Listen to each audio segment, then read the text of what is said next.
नमस्कार दोस्तों, बहुत बहुत स्वागत है आपका इस नए वीडियो में। आशा है कि आप लोग ठीक होंगे। आज की इस वीडियो में आप लोगों के डिमांड पर मैं लेके आया हूं एमपी पुलिस कांस्टेबल के एमसीक्यूज़ को। साइंस के बहुत इंपॉर्टेंट एमसीक्यू है और इस वीडियो में टोटल 30 एमसीक्यूज़ डिस्कस किए जाएंगे और ये 30 क्वेश्चंस आप इग्नोर नहीं कर सकते क्योंकि इनके एग्ज़ाम में आने की चांसेस सबसे ज़्यादा हैं और मैक्सिमम तो प्रीवियस ईयर क्वेश्चन ही हैं। ठीक है, तो अब बिना टाइम वेस्ट किए स्टार्ट करते हैं हमारी वीडियो को।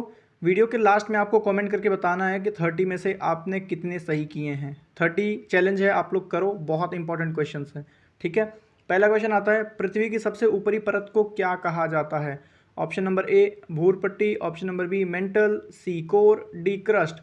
आप लोग कमेंट करके बताओ कि पृथ्वी की सबसे ऊपरी परत को क्या कहा जाता है। सबसे ऊपरी परत को पृथ्वी की कहा जाता है भूपर पट्टी। ठीक है, भूपर पट्टी कहा जाता है। इसको क्रस्ट भी कहते हैं लेकिन यहाँ पे भूपर पट्टी ज़्यादा सही आंसर है। ठीक है, भूपर पट्टी ज़्यादा सही आंसर है। आते हैं अगले क्वेश्चन पे। Question number second. Question number second है हमारा, निम्नलिखित में से कौन सा एक ऊर्जा का नवीनीकरण स्रोत है? निम्नलिखित में से कौन सा एक ऊर्जा का नवीनीकरण स्रोत है? ऑप्शन ए कोयला, बी पेट्रोलियम, सी प्राकृतिक गैस, डी सौर ऊर्जा। क्वेश्चन ये कहना चाह रहा है कि कोयला, पेट्रोलियम, प्राकृतिक गैस और सूर्य ऊर्जा में से नया ऐसा कौन सा स्रोत है जिससे हमने ऊर्जा लेना अभी स्टार्ट किया है? तो हमने ऊर्जा लेना स्टार्ट किया सौर ऊर्जा से। ये एकदम नया टेक्नोलॉजी है। सोलर प्लांट जो लगाते हैं हम ना, सोलर प्लेट, वो एकदम नई टेक्नोलॉजी है। कोयला, पेट्रोलियम और प्राकृतिक गैस तो हम पिछले कई सौ सालों से जलाते हुए आ रहे हैं। ठीक है, आते हैं अगले क्वेश्चन पे। Question number 3। क्वेश्चन नंबर 3 क्या कहता है, पौधे अपना भोजन कहाँ बनाते हैं? और ये मैक्सिमम बार क्वेश्चन आया हुआ है। आसान लगेगा लेकिन एग्जाम में लोग गलत करते हैं। ठीक है, पौधे अपना भोजन कहाँ बनाते हैं? ऑप्शन ए जड़, बी तना, सी पत्तियाँ, डी फूल। फूल में नहीं बनाते, जड़ में नहीं बनाते, तना में नहीं बनाते, पत्तियों में बनाते हैं। ठीक है, तो पौधे जो हैं वो अपना खाना, मतलब जो पौधे का किचन है वो है उसका पत्तियाँ, लीव्स। याद रहेगा, याद रखना ही पड़ेगा, एग्जाम में आएगा, है ना। एग्जाम में आएगा और कोई चारा भी तो नहीं है। डीएनए का पूरा नाम क्या है? डीएनए का फुल फॉर्म पूछा जा रहा है कि आप लोगों को डीएनए का फुल फॉर्म बताना है। डीएनए का फुल फॉर्म बताइए जल्दी से। तो दोस्तों, जो डीएनए का फुल फॉर्म होता है ना, वो होता है deoxyribonucleic acid. Deoxyribonucleic acid, ये हमारा डीएनए का फुल फॉर्म है। देखो, थोड़ा सा जल्दी जल्दी हम लोग क्वेश्चन इसलिए कर रहे हैं क्योंकि 30 तारीख को आपका एग्जाम है। ठीक है, ज़्यादा डिटेल में भी पढ़ने का टाइम नहीं है। फटाफट जितने ज़्यादा क्वेश्चन हम लोग करेंगे ना, उतना ज़्यादा बेनिफिट आपको मिलेगा क्योंकि मैक्सिमम क्वेश्चन रिपीट होकर ही आते हैं। तो आपको करना क्या है, चैनल को सब्सक्राइब कर लेना। रेगुलर वीडियोस आते हैं, रेगुलर वीडियोस से आपकी तैयारी बहुत ज़्यादा मजबूत हो जाएगी और आपके लाइक से बहुत ज़्यादा सपोर्ट मिलेगा, हमें मोटिवेशन मिलता है। और उस दोस्त को शेयर करो जिसे इसकी वीडियो की ज़रूरत है। ठीक है, आते हैं क्वेश्चन नंबर 5 पे। सबसे भारी धातु कौन सी है? सबसे भारी धातु कौन सी है? ऑप्शन ए यूरेनियम, बी सीसा, सी पारा, डी सोना। सबसे भारी धातु बताना है आपको। अब कुछ लोग यहाँ पे सीसा और पारा तो नहीं करने वाले हैं लेकिन सोना और यूरेनियम में कंफ्यूज हो जाएंगे। भाई, नाम यूरेनियम का बड़ा है ना, नाम बड़ा है, जो ऑप्शन अलग लगे वही मैक्सिमम टाइम सही आंसर होता है। ये तुक्का की ट्रिक है, हालांकि एग्जाम में नहीं लगाना। यूरेनियम जो है ना वो सबसे भारी धातु है, याद रखना। ठीक है, बहुत इंपॉर्टेंट क्वेश्चन हैं। ये क्वेश्चन आता है, मलेरिया रोग किससे फैलता है? ये जो मलेरिया रोग होता है वो किसके द्वारा फैलाया जाता है? ये मच्छर के द्वारा। ठीक है ना, मच्छर के द्वारा मलेरिया रोग। और डेंगू भी आता है ना। डेंगू एक वायरस होता है और उस वायरस को मच्छर कैरी करते हैं। ठीक है, ऐसे जो मलेरिया है ना, ये एक तरीके का प्रोटोजा है लेकिन फैलता मच्छरों के जरिए है, तो याद रहेगा ना। आते हैं अगले क्वेश्चन पे। क्वेश्चन नंबर 7 पे, मानव शरीर में सबसे छोटी अस्थित कौन सी है? सबसे छोटी अस्थित कौन सी है मानव शरीर में? क्वेश्चन नंबर 7 का आंसर आना चाहिए। Option A femur, B radius, C stapes और डी है ह्यूमरस। आप लोग कमेंट करके बताइए कि सबसे छोटी अस्थित मतलब हड्डी, सबसे छोटी हड्डी कौन सी है मानव शरीर में? सबसे बड़ी फीमर है ना, सबसे बड़ी फीमर है और सबसे छोटी है स्टेपिस। स्टेपिस ये हो कान में होती है ना, कान में होती है स्टेपिस, सबसे छोटी हड्डी है। टच करके देख लो कान की हड्डी कितनी छोटी होती है अगर डाउट है। और फीमर जो है वो जांघ में होती है। ठीक है, आते हैं क्वेश्चन नंबर 8 पर। सूरज की ऊर्जा का स्रोत क्या है? जो सूरज में गर्मी है, जो सूरज की रोशनी है, उसका स्रोत क्या है? यही पूछा जा रहा है क्वेश्चन में। ऑप्शन ए है रासायनिक अभिक्रिया, बी जलना, सी नाभिकीय विखंडन और डी है नाभिकीय संलयन। तो आप लोग कमेंट करके बताओ कि सूर्य की ऊर्जा का जो स्रोत है वो क्या है। ये बहुत बार क्वेश्चन आया हुआ है और इवन मैंने भी 1-2 बार अपने वीडियोस में इस क्वेश्चन का डिस्कस किया भी है। अगर आपने देखा होगा तो मालूम होगा। इसका आंसर तो भाई कमेंट आना ही चाहिए आप लोगों से। अगर इस चैनल से जुड़े हो तो इसका आंसर आना ही चाहिए। तो सूर्य के जो ऊर्जा का स्रोत है ना वो है नाभिकीय संलयन, है ना। न्यूक्लियर फिजन, फिजन मतलब जुड़ना और फ्यूजन मतलब टूटना। ठीक है, फ्यूज़न मतलब जुड़ना, सॉरी फ्यूज़न मतलब जुड़ना और फिजन मतलब टूटना, ठीक है। तो न्यूक्लियर फ्यूज़न हो रहा है यहाँ पे, न्यूक्लियर फ्यूज़न से हमारे सूरज में गर्मी आती है, ऊर्जा आती है, ठीक है, याद रहेगा न्यूक्लियर फ्यूज़न, नाभिकीय संलयन, याद रखना, ठीक है। क्वेश्चन नंबर 9 पर आते हैं, किस गैस को हंसने वाली गैस कहा जाता है। बहुत बहुत एग्जामिनर का, बोर्ड का सबसे फेवरेट क्वेश्चन है कि किस गैस को हंसने वाली गैस कहा जाता है। ऑप्शन ए है nitrous oxide, B nitrogen, C carbon monoxide, D oxygen. Oxygen हंसने वाली गैस नहीं है भाई, अगर हंसने वाली गैस होती तो हमेशा सांस लेते हुए हम लोग हंसते ही रहते हैं, सही बात है, तो डी तो कट गया। कार्बन मोनोऑक्साइड बहुत जहरीली गैस है, अगर ये हंसने में काम आएगी तो मरता हुआ आदमी भी हंसेगा, तो ये भी कट गया। ए और बी में से आपको डिसाइड करना है ना, ऐसे ऑप्शन एलिमिनेट करने पड़ते हैं, थोड़ा सा कॉमन सेंस लगाना भी पड़ता है। तो नाइट्रस ऑक्साइड जो है ना, ये हंसने वाली गैस होती है, नाइट्रस ऑक्साइड। हंसने वाली गैस कौन सी है, नाइट्रस ऑक्साइड, याद रख लेना, एग्जाम में छप के आ जाएगा तो फिर गलत करके आ जाओगे आप लोग। पृथ्वी के वायुमंडल में सबसे अधिक मात्रा में कौन सी गैस पाई जाती है। पृथ्वी के वायुमंडल में सबसे अधिक मात्रा में कौन सी गैस पाई जाती है, तो सबसे अधिक मात्रा में पाई जाती है नाइट्रोजन, लगभग 70%, है ना। और दूसरे नंबर पे है ऑक्सीजन, याद रखना, ठीक है, दूसरे पे ऑक्सीजन, पहले पे नाइट्रोजन। कार्बन डाइऑक्साइड मत करके आ जाना, नाइट्रोजन है। कार्बन डाइऑक्साइड अगर सबसे अधिक मात्रा में पाई जाने लगेगी ना, तो यहाँ पे हम लोग ये क्वेश्चन ना तो आप पढ़ रहे होंगे ना मैं वीडियो बना पाऊंगा, मर रहे होंगे ना हम लोग, इतना ज़्यादा कार्बन डाइऑक्साइड हो जाएगा। तो नाइट्रोजन सबसे अधिक मात्रा में पाई जाती है। 10th का ऑप्शन नंबर डी बिल्कुल सही है। आते हैं अगले क्वेश्चन पे। क्वेश्चन नंबर 11 हमारा क्या कहता है, प्रकाश वर्ष किसका माप है। जो प्रकाश वर्ष होता है, लाइट ईयर जो है, वो किसका माप है। ऑप्शन ए समय, बी वजन, सी दूरी, डी ऊर्जा।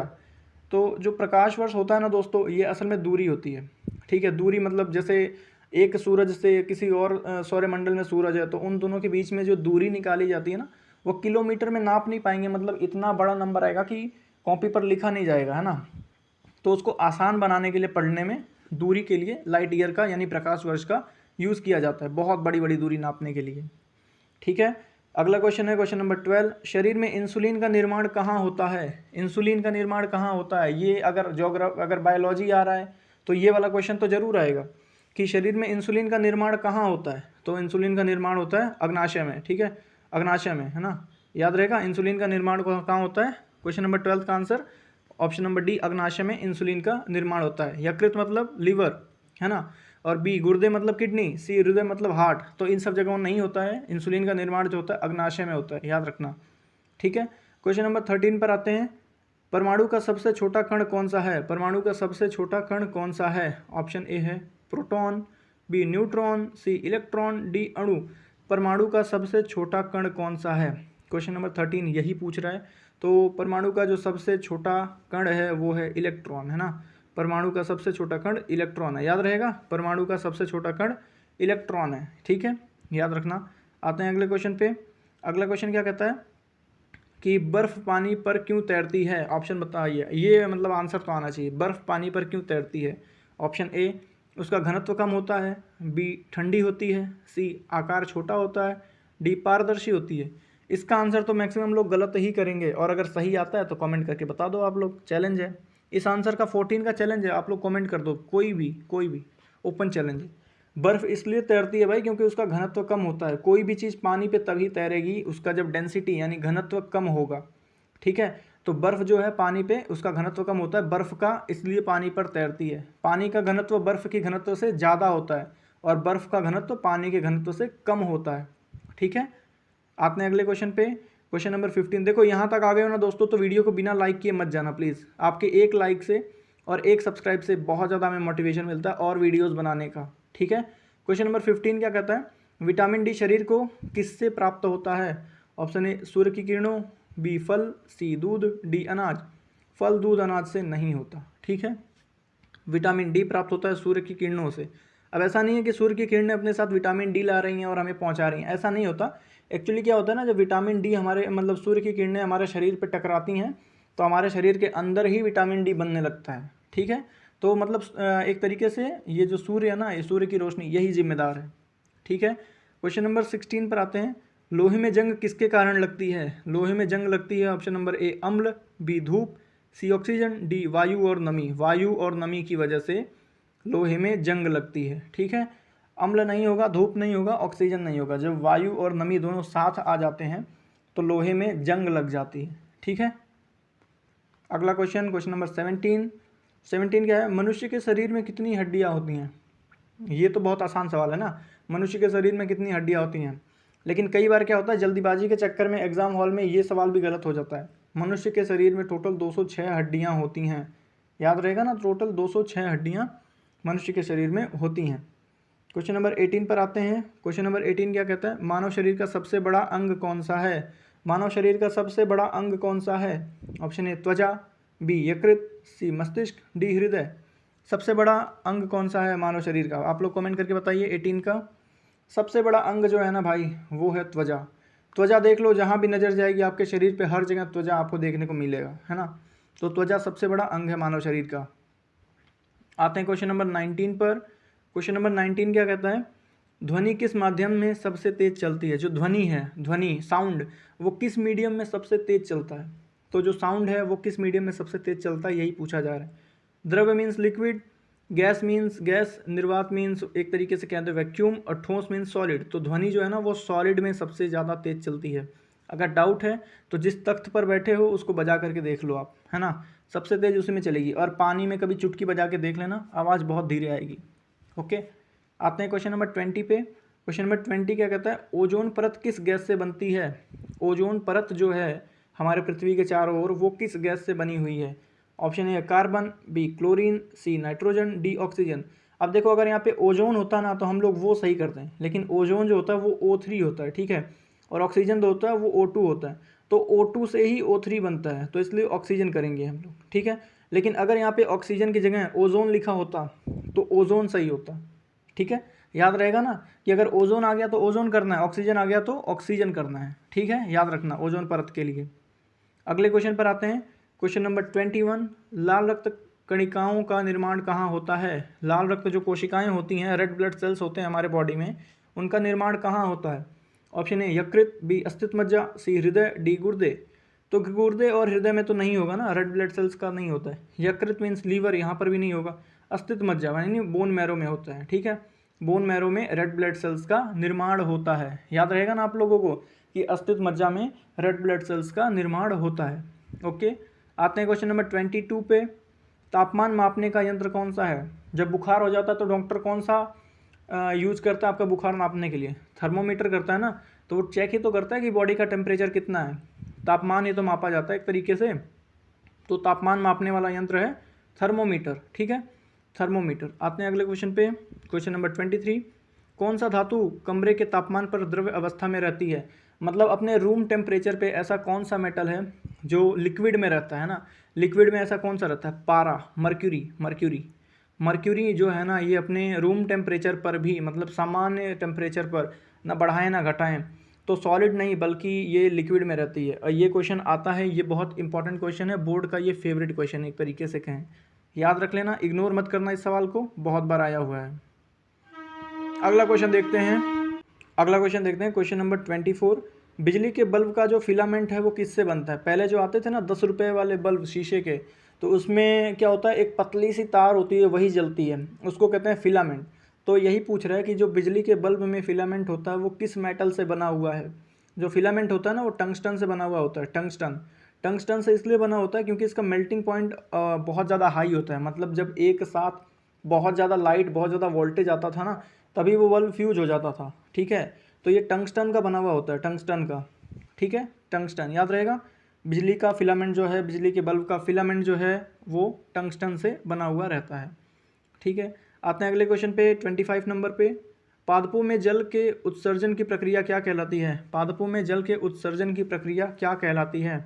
ऑप्शन ए श्वासन, बी अवशोषण, सी प्रकाश संश्लेषण, डी वर्षपोत्सर्जन। आप लोग कमेंट करके बताओ कि पादपों में जो जल के उत्सर्जन की प्रक्रिया है वो क्या कहलाती है। तो पादपों में जो जल के उत्सर्जन की जो प्रक्रिया है उसको कहते हैं वाष्पोत्सर्जन, है ना, वाष्पोत्सर्जन। याद रहेगा, पादपों में जल के उत्सर्जन की प्रक्रिया, देखो ऐसे याद कर लो, पादपों में जल के उत्सर्जन की प्रक्रिया कहलाती है वाष्पोत्सर्जन, ठीक है। आते हैं अगले क्वेश्चन पे। क्वेश्चन नंबर 26, परमाणु में ऋणात्मक अवशेष कौन वहन करता है। परमाणु में ऋणात्मक अवशेष कौन वहन करता है। Option A proton, B electron, C neutron, D nucleus. देखो अभी एग्ज़ाम करीब है, जो चीज़ समझ में आया समझो, जो नहीं आया वो रट लो, है ना। अपना मकसद है एग्ज़ाम क्लियर करना, तो जो समझ में आता ठीक है, नहीं आता तो रट लो। एग्ज़ाम पास करना है ना, पास नहीं क्वालिफाई करना, पास करने वाला सिस्टम नहीं है। तो इसका सही जवाब है इलेक्ट्रॉन। इलेक्ट्रॉन है ना, परमाणु में ऋणात्मक अवशेष को वहन करने वाला है वो है इलेक्ट्रॉन, ठीक है। 26 का बी इलेक्ट्रॉन बिल्कुल सही जवाब है। आ जाते हैं 27 नंबर पे। 27 नंबर क्वेश्चन क्या कहता है, मानव शरीर में कौन सा अंग रक्त को पंप करता है, रक्त को यानी खून को, ब्लड को पंप करने वाला अंग कौन सा है। ऑप्शन ए हृदय, बी फेफड़े, सी पेट, डी गुर्दे। गुर्दे और पेट तो क्या ही पंप करेंगे, है ना, इनकी औकात से बाहर हो गया। अब जैसे खेत में मोटर लगाते हैं हम लोग, टंकी भरने के लिए मोटर लगाते हैं, एक जगह से पानी लेता है दूसरी जगह पानी फेंकता है, तो यही काम हमारा ये हृदय भी करता है ना। एक जगह से डीऑक्सीजनेटेड खून लेता है, उसके बाद उसमें ऑक्सीजन भर के भेज देता है, ऑक्सीजनेट करके उसको पूरे शरीर में पंप कर देता है। तो पंप करने का काम जो है वो हृदय का है। जो पंप है ना हमारे शरीर का वो हृदय है, और जो फिल्टर है, जो छन्नी है, वो है गुर्दे, है ना, गुर्दे छन्नी है, याद रहेगा। और जो टंकी है, जो स्टोर करने वाला, वो पेट है। फेफड़े हैं, ये वही काम करते हैं, हवा लाते हैं, ऑक्सीजन लाते हैं, अच्छी चीज़ें हमारे शरीर के अंदर ले जाते हैं, फिर यही ऑक्सीजन यूज करके जो हृदय है वो खून को ऑक्सीजनेट करके पंप कर देता है, ठीक है। मोटी मोटा सभी समझा दिया हूँ। आते हैं अगले क्वेश्चन पे 28 पर। वह यंत्र कौन सा है जो वायु दाब मापता है। वायु दाब नापने वाला यंत्र कौन सा है। थर्मोमीटर हो नहीं सकता, है ना, अलीमीटर, हाइड्रोमीटर, बैरोमीटर। आप लोग कमेंट करके बताओ कि इसमें से कौन सा सही है। वह यंत्र कौन सा है जो वायु दाब मापता है। वायु दाब मापने वाला यंत्र है बैरोमीटर, ठीक है, बैरोमीटर। बैरोमीटर जो है वो वायु दाब मापता है, ठीक है, याद रहेगा। आते हैं अगले क्वेश्चन पे, क्वेश्चन नंबर 29। ग्रीन हाउस प्रभाव का मुख्य कारण कौन सी गैस है। जो ग्रीन हाउस इफेक्ट हो रहा है, जो पर्वतों के ग्लेशियर पिघल रहे हैं, समुद्र स्थल बढ़ रहा है, उसका कारण कौन सी गैस है। हाइड्रोजन नहीं है, ऑक्सीजन नहीं है, ओजोन नहीं है, ठीक है। ऑक्सीजन और ओजोन तो एक तरीके से एक ही हो गए, है ना। कार्बन डाइऑक्साइड, कार्बन डाइऑक्साइड ये जितना ज़्यादा बढ़ेगा उतना ज़्यादा ग्लेशियर पिघलेंगे, उतना ज़्यादा समुद्र में पानी बढ़ेगा, उतना ज़्यादा प्रॉब्लम आएगा हम लोगों को। तो ग्रीन हाउस प्रभाव का जो मुख्य कारण गैस है ना वो है कार्बन डाइऑक्साइड, याद रहेगा। आते हैं अगले क्वेश्चन पे, क्वेश्चन नंबर 30, और ये लास्ट क्वेश्चन है दोस्तों। अगर आप यहाँ तक भी बने हो तो एक बार ज़रूर कमेंट कर देना कि सर लास्ट तक देखा हूँ, सर भाई जो आप मुझे मानो कि लास्ट तक देखा हूँ। और यहाँ तक आ गए हो ना तो बिना लाइक किए, बिना सब्सक्राइब किए मत जाना। आपके एक लाइक सब्सक्राइब से मुझे बहुत मदद मिलती है, ठीक है। ऑप्शन क्वेश्चन नंबर 30 डिस्कस कर लेते हैं। पौधों में जड़ का मुख्य कार्य क्या है। ऑप्शन ए जल और खनिज का अवशोषण, बी भोजन बनाना, सी बीज बनाना, सी परागण करना। जड़ों का मुख्य कार्य क्या है, आप लोग कमेंट करके बताओ। जड़ों का मुख्य कार्य है जल और खनिजों का अवशोषण। मतलब ये जो जड़ होते हैं ना पौधों के, वो जो जल है धरती में से पानी खींचते हैं, सोखते हैं और खाद सोखते हैं, है ना। खाद एक तरीके से कहें आयरन, पोटेशियम, ये सारी चीज़ें वो मिट्टी से ही उनको मिल जाता है। तो ये करने का, ये निकालने का जो काम है ना वो जड़ों का ही है, ठीक है। तो 30 क्वेश्चन हमने डिस्कस कर लिए हैं। 30 में से आपका कितना सही हुआ है, ईमानदारी से, कोई शर्म नहीं है, आप लोग कमेंट करके बता सकते हो, ठीक है। और ये वीडियो आप कहाँ से देख रहे हो ये भी ज़रूर कमेंट कर देना। आपके एक एक कमेंट से, एक एक लाइक से, एक एक सब्सक्राइब से गजब का मोटिवेशन आता है वीडियो बनाने का, ठीक है। तो मिलते हैं एक और ऐसी नई इन्फॉर्मेटिव वीडियो के साथ बहुत जल्द। तब तक के लिए जय हिंद, जय भारत। आप लोग सपोर्ट बनाए रखें।